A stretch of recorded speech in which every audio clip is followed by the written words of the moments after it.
After 35 years of marriage, 2 mortgages, 3 kids, and 1 heart bypass, I thought I'd earned the right to know where $287,000 had gone. Turns out, the investment for our daughter's dream wasn't in her name or mine. It was wired to a holding company in Florida, owned by my son-in-law and Tanya, who, let's just say, doesn't handle payroll. That Thanksgiving, my husband carved turkey like he hadn't just carved up our legacy. My daughter smiled across the table, chatting about Black Friday deals, while my fingers trembled on a receipt for a yacht charter dated exactly when she called, sobbing about layoffs. I didn't scream, didn't cry.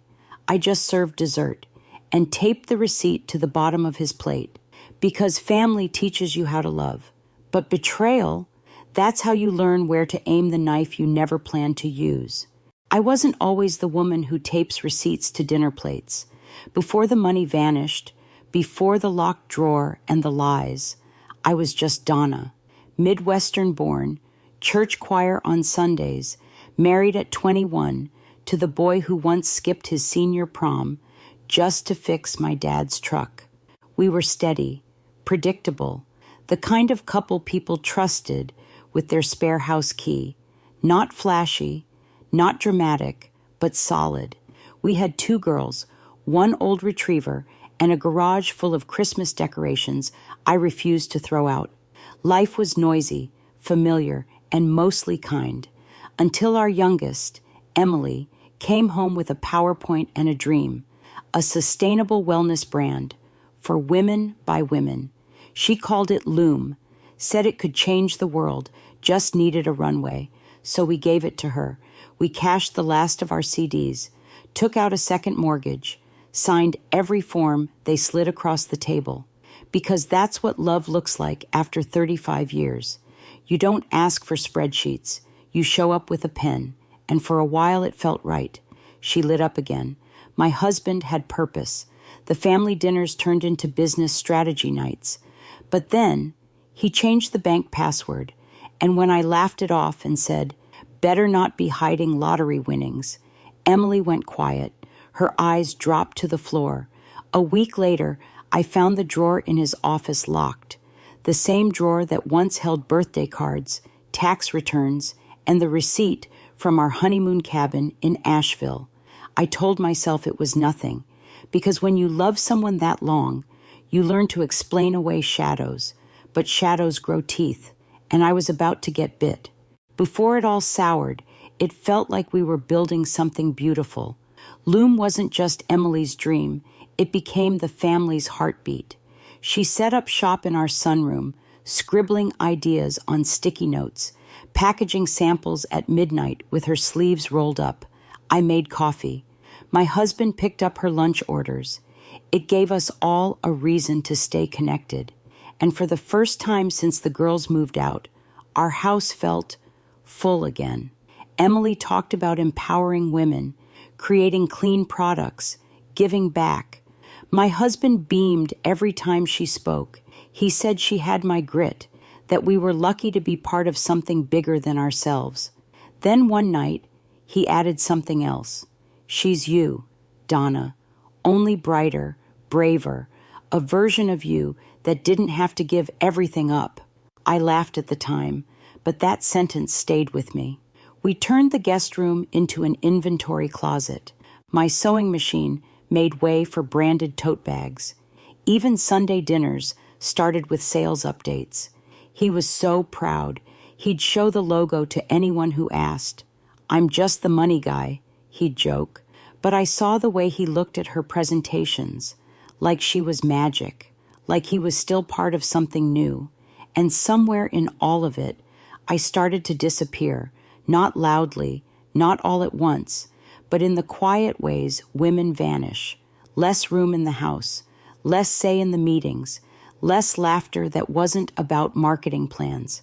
That's why I didn't flinch when we drained our emergency fund, didn't complain when our anniversary trip turned into a vendor expo, didn't question the business account in his name, because I was already bargaining with myself. trying to earn my place back in a dream that had slowly edged me out. And then one night, I found him sitting in the garage, just staring at the logo. He didn't hear me come in, and when I asked what he was doing, he smiled, but not like himself. It started with a receipt, wedged between grocery coupons on the kitchen counter, a $642 charge from a wine bar in Denver.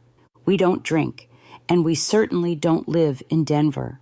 I picked it up, assuming it was spam mail or a misprint, but there was his name, clear as day, time-stamped 4:17 p.m., the same day he told me he was stuck in traffic on I-80 and missed dinner.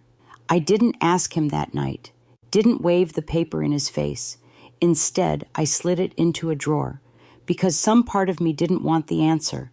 Another week passed, another networking dinner he didn't invite me to, another late night with a tired smile and a story that didn't quite stick.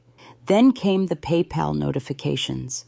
He was never good with email, so when his statements started forwarding to mine, by mistake or by divine intervention, I saw things I wasn't supposed to.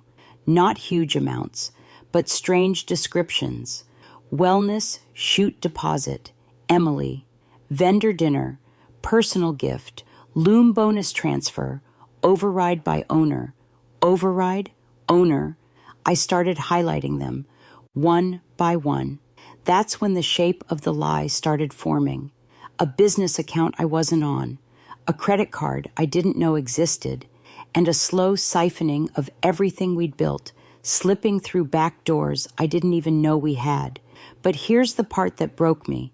One afternoon, I walked into the office and saw him shutting down his laptop too quickly. I smiled, said I was just bringing tea. He nodded, barely looked up, and when I turned to leave, his voice caught behind me. "Don't forget this time."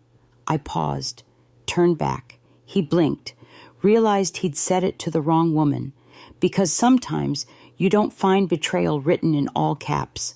Sometimes it whispers and sounds almost like routine. A week later, I opened the wrong file. I wasn't snooping. I was trying to print our insurance paperwork before the renewal deadline. But when I clicked Downloads, something blinked open, a PDF titled Transfer Authorization, Loom Holdings. And there it was, 3 transactions totaling $147,000, not from our business account, not from our joint savings, but from a private fund tied to my husband's name and sent directly into our son-in-law's personal account. The first was labeled Initial Equity Injection, the second, Consulting Fee, the third, just one word, Thank you. I sat still for a long time, not angry, not crying, just still. Because when you realize the person you've shared a bed with for 3 decades has been laundering your trust into someone else's pocket, you don't scream, you recalibrate. I printed the file, slipped it into a manila folder behind the holiday decorations in the hall closet. Then I made dinner. He complimented the roast, asked if I wanted to watch Jeopardy. I smiled, said maybe later, and cleared the table like nothing had changed. But everything had, because this wasn't about the money. Not really. It was about how easily they assumed I wouldn't notice, that I wouldn't look, wouldn't understand, that I was just Mom, Donna, the woman who kept the fridge stocked and the holidays running while they built an empire with our mortgage. I stayed quiet, collected more files, cross-referenced statements, watched who they CC'd on investor decks. And with each new document, the truth hardened into something I couldn't ignore. This dream wasn't mine. I'd funded it, fed it, believed in it, but I'd never been part of it. And the worst part, they made sure I never would be. I didn't plan the confrontation. It just happened. He came home late again, said the pitch meeting ran long. Same tone, same excuse, only this time I didn't nod. I handed him a folder, manila, unlabeled. Inside, the transfer documents, printouts from PayPal, notes in my handwriting, dates, amounts, routing numbers. He didn't open it, just stared at it like it was on fire. "I trusted you," I said, voice low, no shaking. Not just with money, with the story we were building. He didn't argue, didn't deny, just looked tired, and said the one thing I wasn't ready to hear. It was just to help her, not us, not me. "Help," I repeated, laughing without smiling. "Do you even know how much of me went into that help? The mortgage, the emergency fund, the sleepless nights while he played finance advisor and I played the invisible hand. Then came the line that cracked something in me. She didn't want to worry you. That was when I realized it wasn't a mistake. It was a plan. They hadn't just excluded me. They'd agreed on it, together. My voice didn't rise, but my spine straightened. "You lied by omission," I said, "and you both decided I wasn't useful enough to be part of the fallout." He reached for my hand. I stepped back, and for the first time in 35 years, he didn't follow. I didn't go looking for more. But once you open the door to betrayal, it doesn't close quietly. A week after our confrontation, I got a call from the credit card company asking to verify a $9,800 charge at a luxury resort in Tulum. I thought it was a mistake until they read the name on the booking, Emily Reynolds, and listed additional guests, too. I hung up, heart pounding, not with rage, with clarity. That was the second reveal, not just the theft of money, but the theft of narrative. Because while I'd been clipping grocery coupons and cutting back on my prescriptions to avoid touching our retirement, they were buying silk robes in the Caribbean and calling it wellness research. The next 2 days, I pulled every record I could: resort stays in Napa, a handbag boutique in Soho, 3 first-class flights labeled Loom Business, and 1 receipt from a private dinner at the Ritz for 4. Not one of those charges had my name on them, but all of them came from accounts I once helped open. They weren't just spending behind my back. They were building a life without me, using my sacrifices as seed money. And what really shattered me wasn't the spending. It was the photos I found, stocked away in a shared cloud folder they forgot to lock. My husband, my daughter, and someone I didn't recognize, laughing over wine on a balcony overlooking the ocean. I zoomed in on the date. It was our anniversary. I waited for the right moment, not to embarrass them, not to seek revenge, but to end the performance, once and for all. Emily invited us over for dinner, just a casual Sunday, roast chicken, baked brie, the kind of meal you make when you're pretending everything's normal. She smiled too wide. He poured my wine too carefully, and my husband sat like a ghost in a chair he once built with his bare hands. Halfway through dessert, I reached into my bag, pulled out the folder, same manila one. "I thought we could all take a look at something together," I said. I opened it slowly, laying out each page across the table like a card dealer at a high-stakes game. Bank transfers, flight receipts, resort confirmations, and finally the photo, the one from Tulum. 3 smiles, 1 lie too many. Emily froze. My husband reached for the papers, but I stopped him with a look I hadn't used since our daughters were in high school. "No more secrets," I said. And then I turned to Emily. "Was the wellness retreat worth rewriting your mother out of her own story?" She blinked, tried to speak, didn't. Her husband stood up, muttering something about privacy and boundaries. I laughed, sharp, clean. "You're absolutely right," I said. "Let's talk about boundaries, financial ones." Then I slid the final page across the table, a notarized letter from my lawyer outlining the frozen assets and my formal demand for documentation of every Loom-related transaction over $1,000. Emily gasped. My husband didn't, because he knew I meant it. I wasn't bluffing. The letter on the dinner table wasn't just for show. It was the opening move. Within a week, my lawyer filed an injunction freezing all assets tied to Loom Holdings, including those under my husband's name. Turns out being married for 35 years comes with a paper trail no one expects you to keep. But I did. Every loan co-signed, every wire authorized, every contract I'd once been asked to just sign real quick. I didn't just sign them, I scanned them, I archived them. Quiet power isn't loud, it's organized.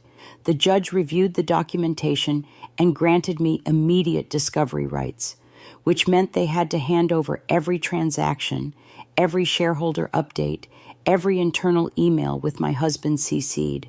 Emily called me 3 days later. "Mom, can we talk?" I said, "You should forward that to your lawyer." It was the first time she didn't have a comeback. That weekend, I sat with my attorney and watched as he slid a folder across the table. Inside, proof that 50% of the original capital, mine, had been used to dilute me out of ownership, and a clause buried on page 12 that allowed my husband to assign voting rights to a proxy. He'd chosen Emily without ever telling me, so I filed a claim, not out of spite, but out of principle, because they tried to erase me with paperwork, and I knew how to write my name back in. I didn't win a courtroom battle. There were no victory speeches, no handcuffs, no headlines, but I got something better, clarity. They taught me what happens when love becomes currency, when trust is used like collateral, when your silence is mistaken for absence, and I let them, for a while, because I believed family meant unconditional support. But now I believe something different, that boundaries are not walls. They're doors you get to lock when you need to. I still keep the porch light on, still bake cinnamon rolls when the weather dips below 50, still have the photo albums, even the ones with them in it. But now, I sign every document, I ask every question, and I never again apologize for taking up space in the story I helped build. Some mornings, I still catch myself setting 3 plates instead of 1. Habit, maybe. Or maybe some part of me still hopes. Not for reconciliation, but for recognition. For someone, anyone to say, "I saw what you gave, and I'm sorry we took it for granted." But I've learned, you don't need an apology to heal. You just need to stop waiting for one. So now, I live quiet. I read in the mornings, water the hydrangeas in the evenings, and yes, the porch light's still on, but it's not a welcome sign. It's a reminder that I survived, that I still know my way home. And last week, a package arrived, no return address.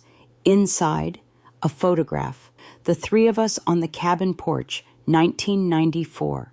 My handwriting on the back, "Keep this safe," taped to it, was a key. And one line, "I was wrong. Come if you want. We left the light on too. Now tell me, what would you do?"